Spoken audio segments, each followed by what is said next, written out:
Science का matric और DElEd के लिए जो डालने वाले थे, जो पहला वाले वीडियो में हमने केवल 35 के लगभग डाला था, तो क्वेश्चन उससे आगे हम लोग बढ़ रहे हैं कि 2023 मैट्रिक के लिए और डीएलएड होने वाले एग्ज़ाम के लिए जो महत्वपूर्ण जो साइंस के कुछ क्वेश्चंस हैं 35 है। निम्नलिखित में कौन सूचक की तरह इस्तेमाल नहीं किया जाता है? क्वेश्चन है जो दिख रहा है, सूचक की तरह इस्तेमाल कौन नहीं होता है? तो यहाँ 4 क्वेश्चन है। हल्दी है, मेथिल ऑरेंज है, फिनोप्थिन है और मूली है। मूली में मैंने टिक किया है क्योंकि हल्दी आपको सूचक है, मेथिल ऑरेंज भी सूचक है, फिनोप्थिन भी सूचक है, लिटमस पत्र भी सूचक होता है, ये हम लोग जानते हैं। निम्नलिखित में सबसे प्रबल लवण कौन है? यहाँ जो दे रखा है, जो ऑप्शन है उसमें BaSO4 सबसे प्रबल लवण है। लवण Na2CO3 का जलीय विलयन क्या साथ होता है? चूँकि उदासीन लवण है ये। निम्नलिखित किसी उदासीन विलयन का pH का मान, सब लोग जानते हैं कि उदासीन विलयन का pH का मान 7 होता है।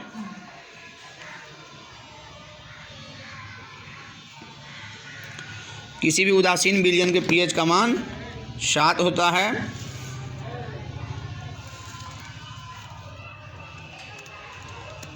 नेक्स्ट क्वेश्चन हम लोग देखते हैं कि सभी अम्लों में पाया जाता है। क्या पाया जाता है? हम लोग जानते हैं हाइड्रोजन। अम्ल की परिभाषा ही आर्हेनियस के अनुसार है कि अम्ल वह पदार्थ है जो जल में घुल करके हाइड्रोजन आयन मुक्त करते हैं। pH में P सूचक है पावर का, बी आंसर है। हमारे पेट में कौन सा अम्ल बनता है? हमारे पेट में हाइड्रोक्लोरिक अम्ल का निर्माण भोजन के पाचन के लिए होता रहता है। Sulphate hydride hematite plaster of Paris का ही अन्य नाम है। अमलगम में जो एक पदार्थ रहता है वो पारा निश्चित रूप से रहता है। 43 क्वेश्चन है कि अमलगम में मिश्र धातु में एक धातु हमेशा रहता है, वो कौन है? कॉपर, सिल्वर, पारा, सोना। तो पारा। कौन आयनिक यौगिक है? आयनिक यौगिक CaCl2 है, जो ऑप्शन दिया गया उसमें CH4, CO2, CaCl3, NH3 में CaCl2 है। आयनिक यौगिक ऐसे यौगिक को कहा जाता है जिसका निर्माण इलेक्ट्रॉन के त्याग या ग्रहण करने के कारण होता है, मतलब इलेक्ट्रॉन के आदान प्रदान के कारण होता है, उसे आयनिक यौगिक कहते हैं, अर्थात इसमें आयन का निर्माण होना है। और एक होता है सहसंयोजक यौगिक, जो इलेक्ट्रॉन के साझेदारी के द्वारा बनता है। 1 ग्राम सोना में कितना लंबा तार बनाया जा सकता है? 2 किलोमीटर। हम लोग जानते हैं कि सोना अत्यंत तन्य धातु है। धातुओं की प्रवृत्ति होती है विद्युत धनात्मक। नेक्स्ट क्वेश्चन है 48 में है, सबसे अधिक तन्य धातु कौन सी है? अभी मैंने बताया है चांदी, तांबा, एल्यूमिनियम, सोना। 1 नंबर में सोना है, 2 नंबर में चांदी है। अगर सोना नहीं रहेगा तो हम चांदी ऑप्शन देखेंगे। सरलतम हाइड्रोकार्बन मीथेन है। तो इस प्रकार क्वेश्चन 50 से अब हम लोग आगे देखेंगे 50 से आगे क्या है। तो 50 नंबर से आगे हम लोग देखते हैं CnH2n+2 किसका फार्मूला है? ये सामान्य सूत्र किसका है? तो हम लोग जानते हैं CnH2n+2 एल्केन का सामान्य सूत्र होता है।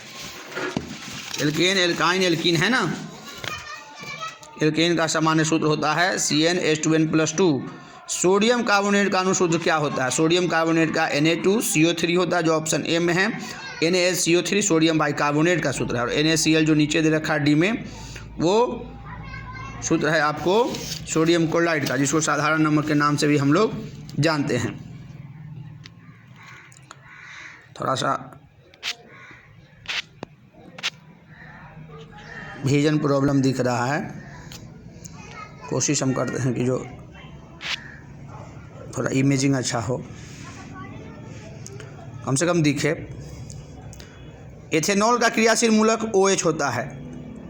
OH है, चूँकि एथेनॉल एक अल्कोहल है, अल्कोहल का OH होता है। और बगल में नेक्स्ट CHO क्रियाशील मूलक है एल्डिहाइड का, अल्कोहल का OH होता है। बी में एल्डिहाइड है, तो एल्डिहाइड का हो जाएगा। आवर्त सारणी में शून्य समूह का तत्व कौन है? शून्य समूह में उत्कृष्ट गैस नोबेल गैस को रखा गया है। तो हम जानते हैं कि जो उत्कृष्ट गैस है वो हीलियम है, इसमें जो दिया हुआ है बी ऑप्शन में। लोहे की परमाणु संख्या 26 होता है, जो बी में है।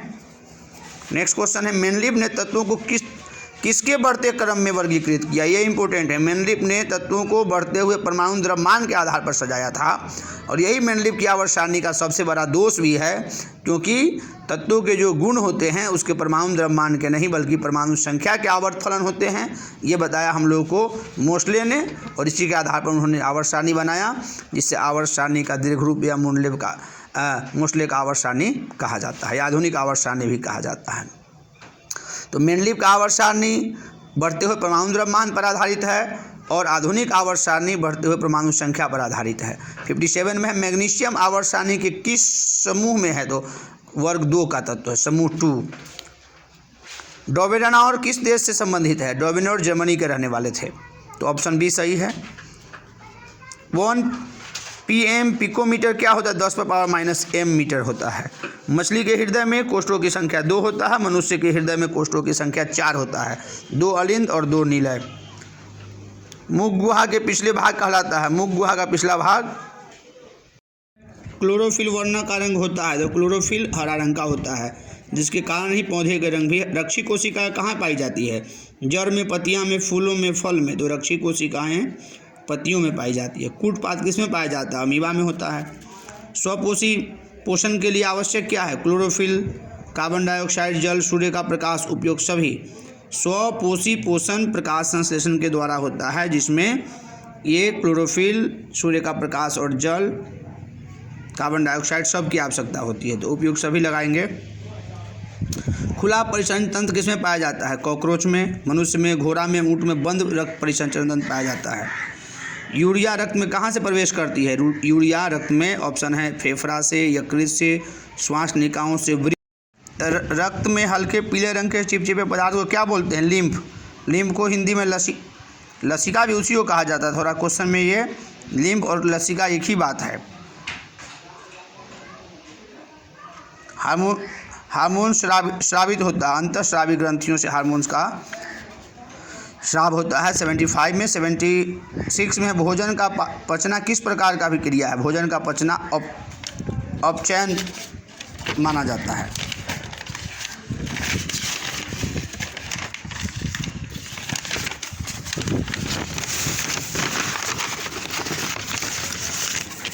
नेक्स्ट क्वेश्चन हम लोग का है,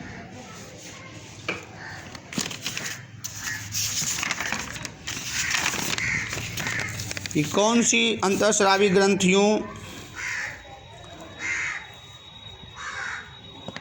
वृक्क के दोनों ओर उपस्थित होता है? एड्रिनल। अधिकतर पादप नियंत्रक उत्पन्न करते हैं बढ़ते तने के अग्रभाग पर। तंत्रिका कोशिकाएं कितने प्रकार की होती है? एक। कोई प्रकार नहीं। तंत्रिकाओं को मुरझाने किस पादप हार्मोन? एब्सिसिक एसिड मुरझाने में। पॉन्स मेंडुला अनुमस्तिष्क किसके भाग हैं? पश्च मस्तिष्क का हिस्सा है। और 82 में वृक्क किस पार्ट तंत्र का सिस्टम है का हिस्सा है? तो उत्सर्जन तंत्र का, एक्सक्रीटरी सिस्टम का पार्ट है, मेन पार्ट है। इंसुलिन की कमी के कारण कौन सा रोग होता है? मधुमेह। तंत्रिका तंत्र का भाग है, मस्तिष्क भी है, रीढ़ भी है, रज्जु भी है, रीढ़ से होकर ही रज्जु प्रवेश करता है। इनमें से कौन सा मादा जनन हार्मोन है? एस्ट्रोजन। प्रोजेस्टेरोन, एस्ट्रोजन मादा जनन हार्मोन होगा। बीज रहित पौधे को उत्पादन में कौन सहायक होते हैं? ऑक्सीजन और जिबरेलिन दोनों होते हैं। पुष्पी पादप में लैंगिक जनन होता है, फूलों द्वारा होता है। द्विखंडन होता है अमीबा में। कायिक प्रवर्धन संभव है जड़ द्वारा, तना द्वारा, पत्तियों द्वारा भी होता है। 12 पूछता है पत्तियों द्वारा कायिक प्रवर्धन वाले पौधे का नाम लिखिए, तो ब्रायोफिलम होता है। पराग कोष में होते हैं, पराग कण निकलते हैं। एड्स रोग का प्रमुख कारण है असुरक्षित यौन संपर्क, और रक्त परिसंचरण से भी होता है, तो रक्त परिसंचरण इसमें एग्जाम्पल नहीं है, ऑप्शन नहीं है। लैंगिक जनन में आवश्यकता होती है नर एवं स्त्री दोनों जनानांगों की। शुक्राणु का मोचन कहाँ से होता है? वृषण, टेस्टिस इसको अंग्रेजी में बोलते हैं। लिंग गुण शुद्ध का पूर्ण जोड़ा पाया जाता है पुरुष स्त्री दोनों में। पुरुष में XY, स्त्री में XX। निषेचन क्रिया के पश्चात युग्मन में क्या बनता है? तो भ्रूण बनता है। मानव मादा में गर्भकाल का समय 9 माह होता है। और स्त्रियों में मासिक चक्र का परिपक्व अंडाणु 14वें दिन निकलता है।